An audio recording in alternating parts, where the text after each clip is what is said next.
तो साथी सब आई वीडियो में हम अहाँ सबके बताएब कि सैलरी बचत केना करबे। अहाँ सबके मालूम है अहाँ सबके सैलरी जब 1 तारीख के आबैत हो बैंक में मैसेज आबैत हो अहाँ सब बहुत खुश हो गए, लेकिन 10 तारीख आबैत अहाँ सबके अकाउंट खाली भ जात हो, जेब खाली भ जात हो और 15 तारीख के एहन हालत हो आदमी के पैसा लिया पड़े है। ताहि दुआरे हम ई वीडियो में अहाँ सबके आई बताएब कि सैलरी के सही से केना के बचेबे और इन्वेस्ट केना स्टार्ट करबे।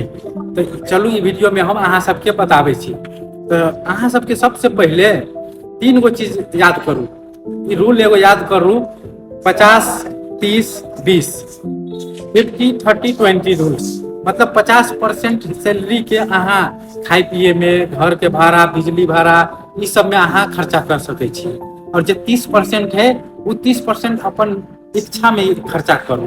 जेना अहाँ के कोनो कपड़ा किने के है, तो घूम जाए के है, फिल्म देखे के है, कोनो भी चीज अहाँ के एंटरटेनमेंट करे के है, वही सब में अहाँ 30% खर्च करू और बाकी जो 20% रहले ना वो 20% के अहाँ इन्वेस्ट करू, IPO में लगाओ, अहाँ शेयर बाजार के बारे में सीखू और ई सब अहाँ करबे तो पैसा बढ़त। जेहने सैलरी अहाँ सबके एले तो 20% सबसे पहले वही के निकाल दे के है, फिर 80% में अहाँ अपन खर्चा पूरा मैनेज कर लो।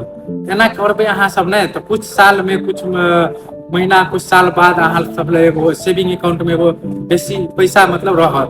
जे 20% अहाँ सब हर महीना निकालबे ना वो एगो सेविंग अकाउंट में अहाँ अलग सेपरेट राखू और सबसे पहले अहाँ सबके 3 महीना से लेकर 6 महीना तक इमरजेंसी फंड अहाँ सबके बनबे पड़त।